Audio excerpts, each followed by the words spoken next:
Okay, so I originally made a 30-minute leadership video talking about a lot of different mechanics, but truth be told, I think the most important part, especially if you're platoon leading and even squad leading, is charisma. Getting people to follow you and having good cohesion within your platoon, that's really all that matters, right? If something's good or something's bad is subjective, based on the values that you have, right? So if you want to go do a harasser race, that might not be efficient, but it is fun. And so in that situation, you're valuing fun. Likewise, someone may really want to win, so they may want to go to a certain base which is going to be good in order for them to win. Where someone else may want to go to a base because it's a good infantry fight or maybe a good vehicle fight, or they want to go play an aircraft and do an airball. Whatever they want to do, they're doing it because that's what they value. And as long as you know what you value, and then basically just bring that to the platoon, it's not so much about efficiency, but just doing what you enjoy within this game. It's for fun after all. You know, some people really like to play milsim with say 12 people in a squad, everyone's organized, and you've all got very concise comms. You're making kind of like esports call-outs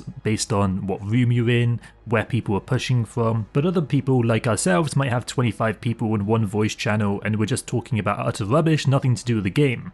They're both just values. Now look, within this there are definitely a few boundaries, right? And I'm just going to give my own personal ones, but understand that they're just frames, right?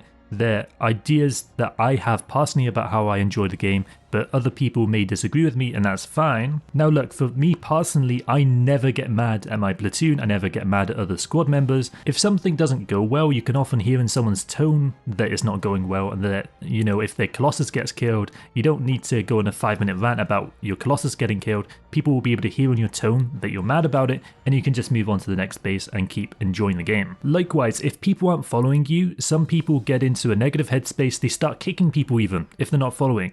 Truth be told, you can get to about 95% cohesion as long as you have decent charisma and also good squad logistics in combination. You're going to be able to get pretty much everyone to follow you, and so I don't think kicking people is the correct solution either. Those are the only two real things that I would say, but again, just because everyone's following you doesn't mean that it's the correct move. It just means that people are putting trust in you and are going to follow you, and so really just don't get twisted in that regard. I will say if people are offering feedback, criticism, that's really important, because sometimes people will wait, 30-40 minutes before they even offer criticism, or they may even wait weeks because they don't want to step on anyone's toes. And so when people do offer criticism, it's very important to ask them why they think what they're thinking, right? Because someone may say, oh, I don't think we should go to this base, maybe we should go to this base instead. The important part there is why, and it might be because there's a bunch of air to ground in that base. It might be because it's a very difficult base to capture. It might be because when you hold down tab and you look at the leaderboard, there's only 3 people from your faction and 12 people from the other faction, which often will indicate that that base is not an enjoyable fight to fight at because you're getting stomped, your platoon's getting stomped, so it's time to move. Doubling down on a bad bet's normally not a good call. It's something that some people do try to do. If you lose, just take the L and move on. Okay, I also quickly want to go over why you may want to lead a platoon if you're thinking about it. So one of the great things about leading a platoon is it does help you understand how to get people to follow you. Because you get instant feedback if people aren't responding, people just flat out won't move base. And unless you kick people, which I think is kind of a baby move, if you don't do that, you're going to get honest feedback very often if your moves are trash, if what you're doing is trash, if people aren't enjoying it, or if you just haven't got enough charisma really to see it through, you're going to get that feedback. And so people not following is really good feedback that you're doing something wrong. And again, it might not be based on you, it might just be that there's no logistics. And so making sure that every squad has spawn beacons is very important. It's probably one of the more important parts of platoon leadership. I did also mention doubling down on a bad bet. So that's like, if the base is going badly and you're getting farmed, I'll just leave halfway through us capturing the base if we're getting farmed. Because I know as much as it might annoy, some of the people in the platoon if we're switching bases every 2 minutes, they're going to get even more mad if we're getting farmed every minute, right? So sometimes looking for that good fight that isn't total AIDS is worth doing, even if you have to redeploy once or twice. A few other very simple tips is, personally I don't like zarging bases because it's boring, and I don't actually think it's very efficient in terms of population. In terms of population count, you probably want to be at like 55% your side, pushing up to 60% if you really want to go crazy. But anything more than that is massively inefficient zarging. So I know also it's boring, right? So that's something I wouldn't do unless there's no other fights on the map. Sometimes even at prime time these days, you know, there'll be no other fights on the map, so we have to overpop a base, and that's just how it is. Unfortunately, because the spawn priority system isn't really creating enough pressure at the moment for enemies to spawn in, if you start your own fight, you actually oftentimes won't see any opponents come to attack you, so sometimes it's just not worth starting your own fight, and instead just bandwagon on the fights that already exist. Unfortunately, the old spawn priority system we had last year didn't have that issue, but currently, even with the spawn priority system we now have, you know, that issue is there, and it's something, yeah, I definitely want to acknowledge. If as a platoon leader you're looking for squad leaders, oftentimes it's literally can be as simple as, they don't even have to be talking, just someone that you know is following and generally joins your platoons, put them as squad leaders and just ask them to play spawn beacons and pull Valkyries when you ask for them, and that's really fine for public platoon leading, and even like very casual Discord platoons, to be honest, that's more than enough. You know, more try-hard outfits, because of the aesthetic of it, will try to do more coordinated callouts, but you know, that stuff isn't really needed. Oftentimes a base capture will come down to the aggregate skill of the force you have against the aggregate skill of the opposing force, and that's usually how you can determine who's going to capture the base. And then of course population percentage also plays a role, right? So again, I don't want to sit here denigrating other people's playstyles, but it is to say, like, the best callouts that you really need are just going to be things like collapse on point, getting people to throw grenades at the 30-second mark during a point hold, making sure people don't overextend if you want to go a bit more tryhard, getting people to throw res nades if you need them. You know, if a bunch of people have overextended and they push downstairs on a triple stack, you know, getting everyone else to push downstairs so you can res those people during a point hold. Again, that kind of stuff, those callouts from a platoon leader perspective, they can make sense to do, but for me personally, and I could be wrong, I think it's a lot more to do with skill rather than, you know, esports callouts. The last and most important part is something that I've always listened to this guy called Stephen Pressfield on, and he says, just show up. Okay, because here's the thing, over time you'll get better as a platoon leader, but you have to be consistent with it. Make a schedule of, oh, I want to lead once on Friday, once a week, something to look forward to. Don't make it something that you're going to do every day, please. I've gone there, don't do it. You're crazy if you try, because you're going to get burnt out and then you're not going to play anymore.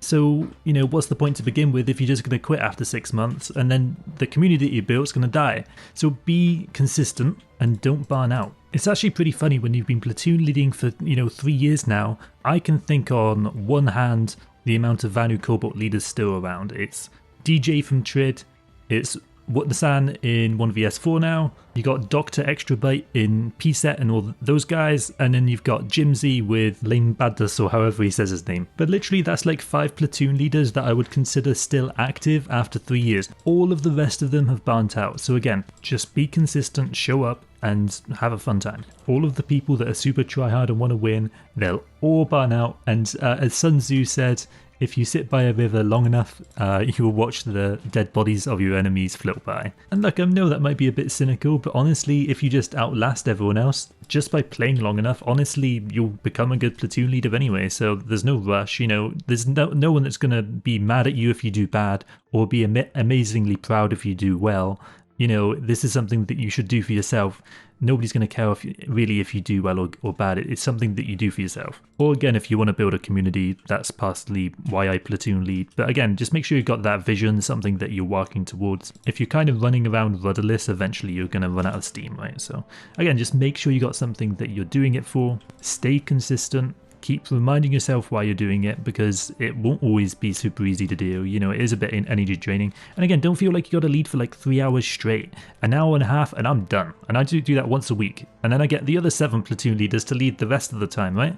You don't have to do it yourself either, by the way. Keep that in mind. Also, since I'm making this type of video, people that feel like they've got something to add to the community, something that you disagree with this video on, or something that you wish was said, I encourage you to make a video and share it with the wider community.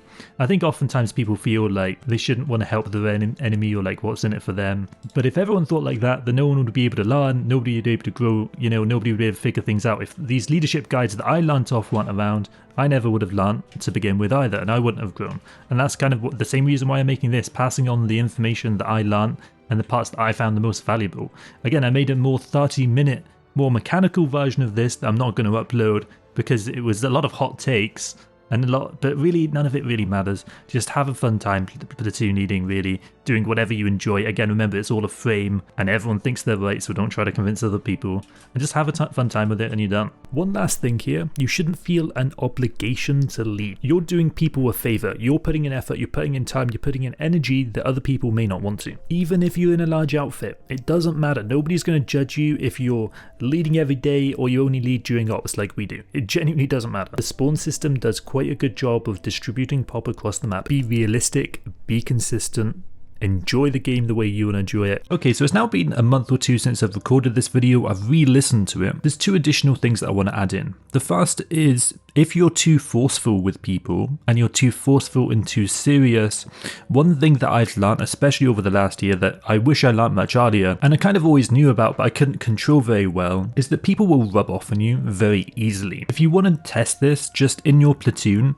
play super serious for 5 minutes and just watch the total tone of the platoon change. Oftentimes people start talking a lot less, then another time act super annoyed, basically just start complaining a bunch. Just notice how the topic of the conversations and the tone of the platoon changes just based off of you behaving in a different way. And so if you are trying to create a fun vibe, it's something that's took me so long to really get good at. But if you want a fun platoon, don't start being super serious even for 5 minutes, because again, it will kind of change the tone of the platoon, which sometimes is very difficult to get out of. And again, that could even be if you're anxious. Again, that will rub off on your platoon, and it's crazy how much this works if you're like watching for it. So just be very careful of kind of how you behave, because it will rub off on other people. The second thing is, and one that I have barely had to deal with, is it's very important to have strong boundaries, because there's a difference between criticism, which is important, and someone just trying to start arguments. To be honest, I haven't really had anyone in the last 2 years that tried to start arguments, because I have very strong boundaries, right? But just for the more inexperienced platoon leaders, like if you do get the occasional person who is super negative, if you kind of get that from them, just kick the person. It's not worth your time. And if they start complaining, just ignore them. If they start messaging your teammates about it, again, just move on. That person's kind of trying to drag you down to hell, and just don't let them. Move on. You know, I think in the last 2 or 3 years we had Brewbacker, which would join our outfit and try to lead. And again, that guy has an energy that isn't super positive, but after a while it's clear that wasn't working. Some people just kind of have like a dictator mindset where it's kind of my way or the highway, and they will just kick anyone not following. They'll be super negative the entire time. They're kind of like doing the milsim kind of thing, but in a very serious, harsh way. But I just think it isn't worth interacting with these kind of troublemakers. The same thing for Ipdan. Like after I kind of realized who that guy was, you know, I totally backed away from the situation, call him a Karen and move on. I'm not going to sit there arguing with the guy. It's not worth my time. Don't sit there arguing with. Again, it's okay if other people have other values, let them be on their way and let them go annoy someone else, because it certainly doesn't have to be you. I encourage you to subscribe if you haven't already. It's been a pleasure. I hope you'll have a wonderful week. I'm out. GG. Bye bye.